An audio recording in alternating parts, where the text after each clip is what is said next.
Hello and welcome to Financial Education for the Nation. My name's Warren Shute and today, save the date. How much is enough for your retirement?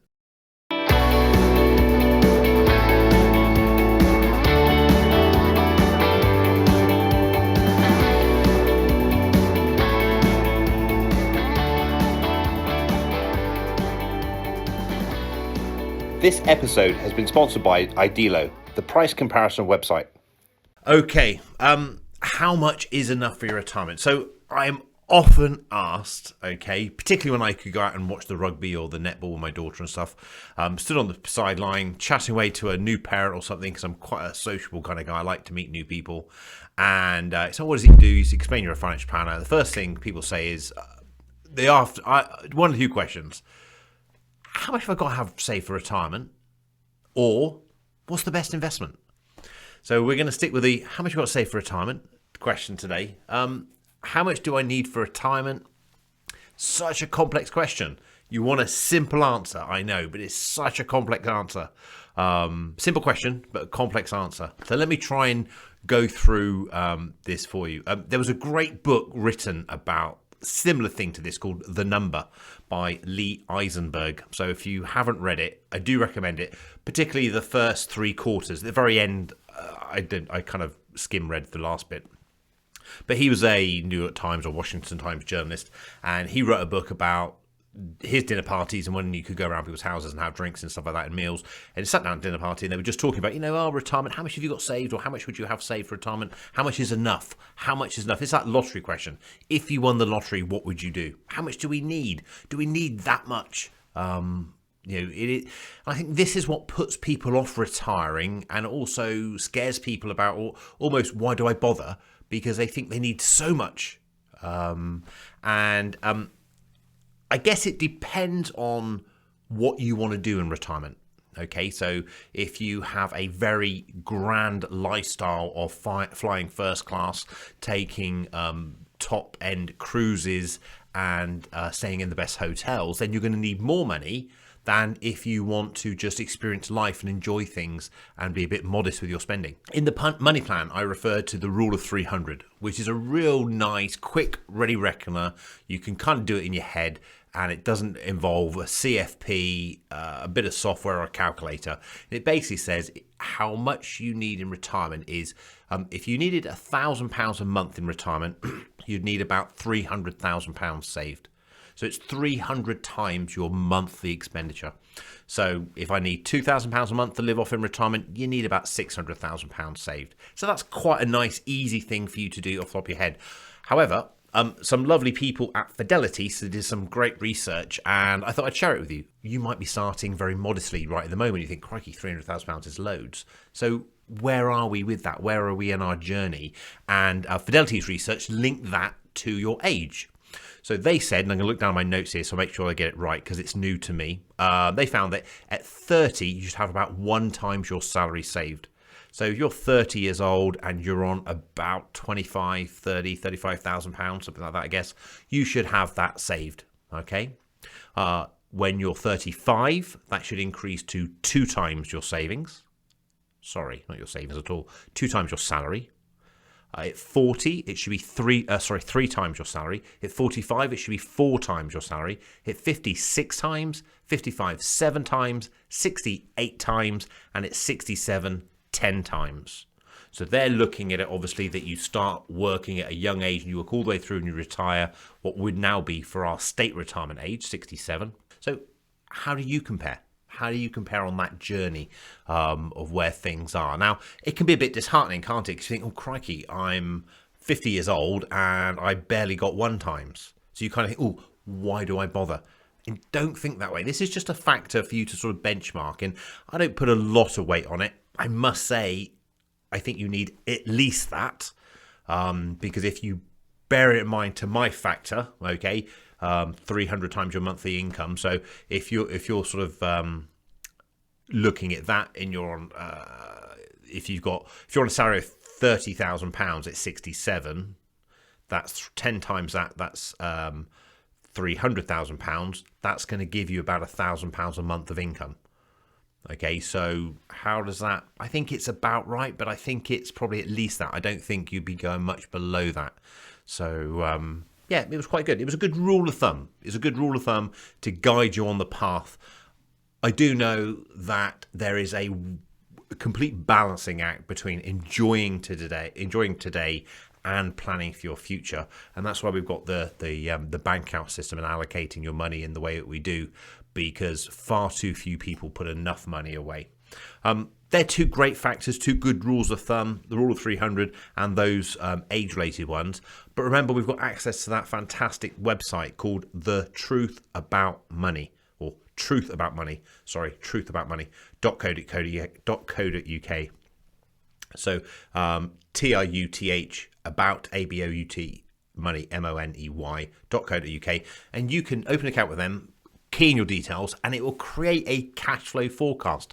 It is more simplistic than the ones that you'd get from a certified financial planner, CFP, but it's still very, very good, and it's free. It's excellent, in fact. How much do you need to have saved? Or should I say, how much do you need to save every month to achieve these objectives? This is a real balancing act, okay? Because quite often, how much you should save is more than you're able to save, and your saving patterns, your saving ability will flex during your lifetime, okay, during your journey through as an adult, because there'll be periods of time where your expenditure will be higher, and typically that is when your children are at school, particularly if they're at a private school or if they are at a university where you're helping them. And then you'll have a period of time where they become more independent and you'll have more money available. The one thing I can say to you is you should have a minimum that you regularly, consistently save, and you should start that as early as you can. So literally the first day you start earning, you should start saving into a pension. So I've got this saying, the best time to start saving for retirement was yesterday. The second best time is today. So if you haven't started, or if you just do the minimum through work, do one thing, literally pause the podcast or the YouTube, wherever you're watching it, and send an email to work saying, I want to increase my contributions. Because I know it's easier sometimes said than done, but it generally is. You have to put money aside for your retirement so that you can have a nice retirement. And I think that's so important for everyone.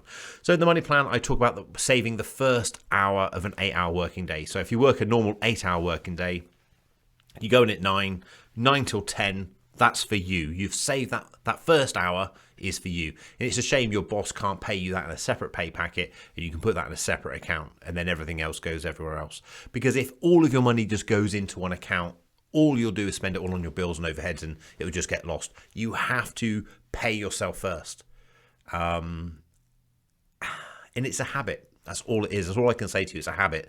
When I first started, before I was a financial planner, never did this. Even in the early days as being a financial advisor, it was ingrained in me to save. And you see all these people, and I would say one privilege that I have that a lot of other people don't is you see people through different stages of their life, and you see people who are elderly. And I see some people who are elderly who have so much money they probably couldn't spend it. And I think that's a waste. Maybe you work too much, or maybe you could potentially help your children along the way earlier than you did. But then I also see people who arrive at retirement who come basically say, please help me. I don't know what to do. And I see that end. That scares me.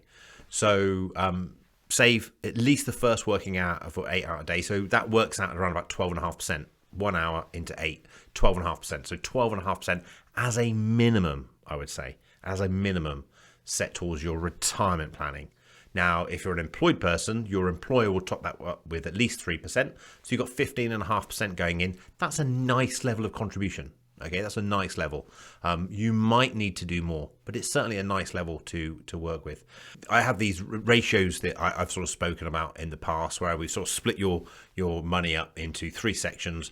50% of your income goes for running of the house, mortgage, utilities, that kind of thing, the essentials.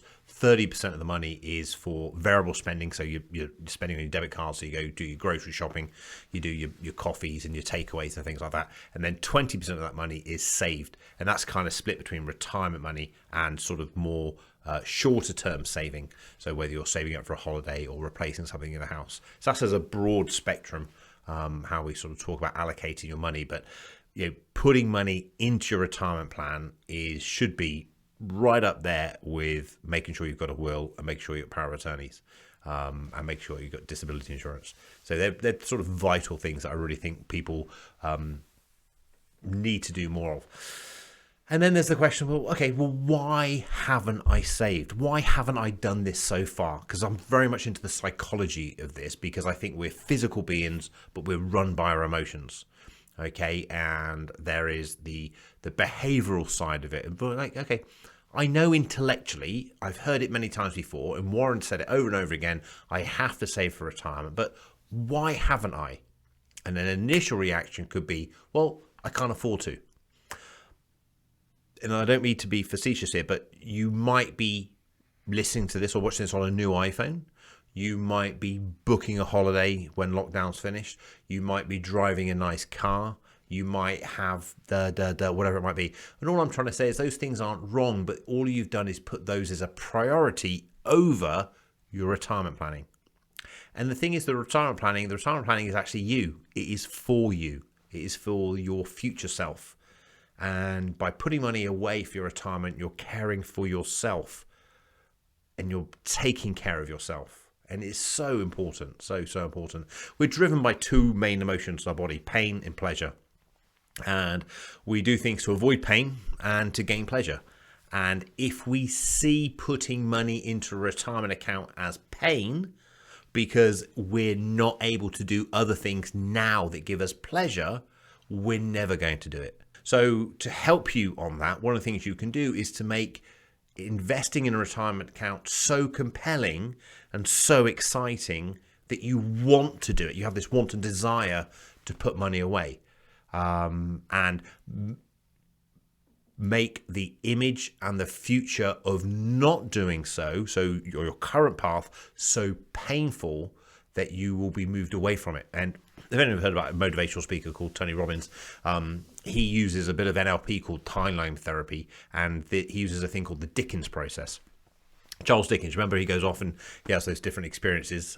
He's grumpy, Scrooge, and everything else. Robbins has very cleverly put this into a pattern, an experience that you do on one of his programs. But it's very, very true. It's very accurate insofar that you need to create so much pleasure to wanting to invest that you can't not. So what would do that? What would make that? What would make you want to invest so much? And it's got to be what works for you. So for most people, what we would talk about is a compelling vision. So chapter 1 in the money plan is all about creating a compelling vision. And the reason it's chapter 1 is because it's the most important thing. If you don't have a big enough reason why to do something, you will never do it consistently. And you've got to make this image of your future self so exciting. Now, I can't tell you what that exciting is.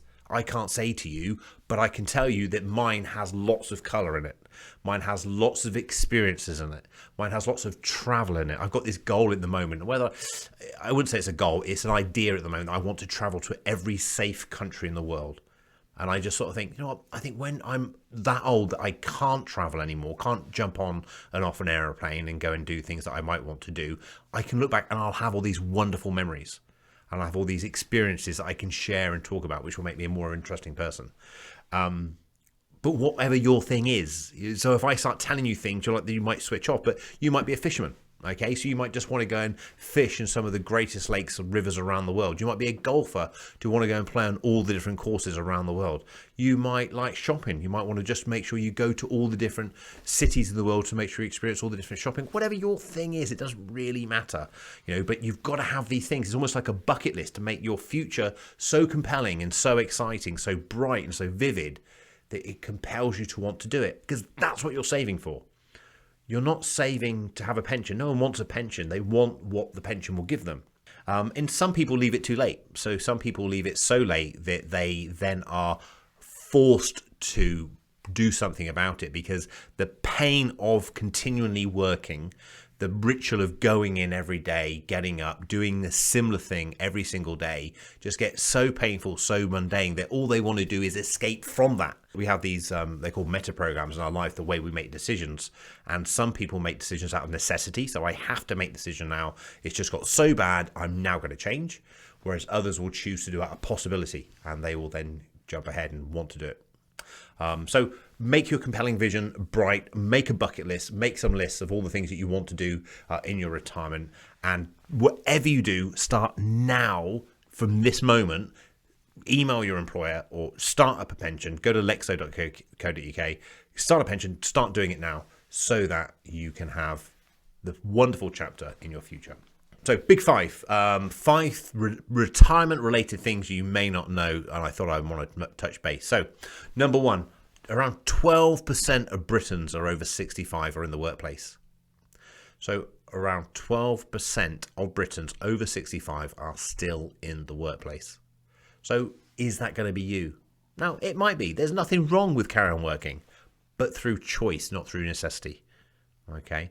Number two, you could easily spend a good 30 years in retirement. Easily. So my dad will be 96 next week. So that would be over 60 years. I think he retired around about 60. That'd be over 30 years, that he's been in retirement. So easily do that. And trust me, okay, learning from seeing my clients and my dad, he's in amazing health. He's very, very fit and everything else. But his best years are at the beginning. All right, so you've got to make sure you've got that money so you can do the traveling. Number three, at age 66, statistically, men have a 1 in 10 chance of living beyond 96 and women 98. So I kind of look at that and say, well, if you eat reasonably well, you don't smoke and you sort of exercise a bit, you're in that 1 in 10 ball camp. So at 66, you're going to live to 96 and women are going to live to 98. I think guys take things too seriously, that's why. Number four, from 2028, you can access your pensions from age 57, not 55. So the minimum retirement age from 2028, so that's people in my camp, okay, rises from 55 to 57. No phasing. 6th of April, next day, it goes to 57. So you work out how old you'll be in 2028 and which side of the camp you fall on. Other things in the main body of the news this week. So number of cash withdrawals from machines have dropped 43% over the last 12 months, according to Link. But the average withdrawal has increased from £67 to 84. I don't know how they get that changed, but there you go. And it means there'll be 4,000 fewer ATM machines in operation than this time last year. Women, second point in the news, women with dependent children are 7 more times likely to work part-time than men. And this has a knock-on effect. Some research from Scottish Widows said that women in their 20s today will retire with about £100,000 less in their pensions than their male peers, which is completely wrong, absolutely wrong. And all the more they need to make sure they start doing some about the retirement funding now. A couple of questions I had in this week. I'm 50 and I want to retire in the next couple of years, but I can't access my pension until I'm 57. What should I do? So this is a big question. Adamant retiring at 57. He's 51 now. What should he do? You know what? The only thing he could have done is reduce his contributions to his pension. I rarely say that. And direct the money into ISAs and things to bridge that period of gap between when he can retire and 57. And this individual had large pension funds, and it was just a shortfall of funding between the ages of when he wants to retire, which would actually be now, but I don't think he could, and 57. The other alternative would be to look at a mortgage or equity release on his house. Second question in was, I'm a high rate taxpayer and my wife is a basic rate taxpayer. Should I build her pension first or just mine? And this is a real tricky one because the chap gets high rate tax relief, the lady doesn't. But we decided to go with the high rate tax relief because it's just so attractive.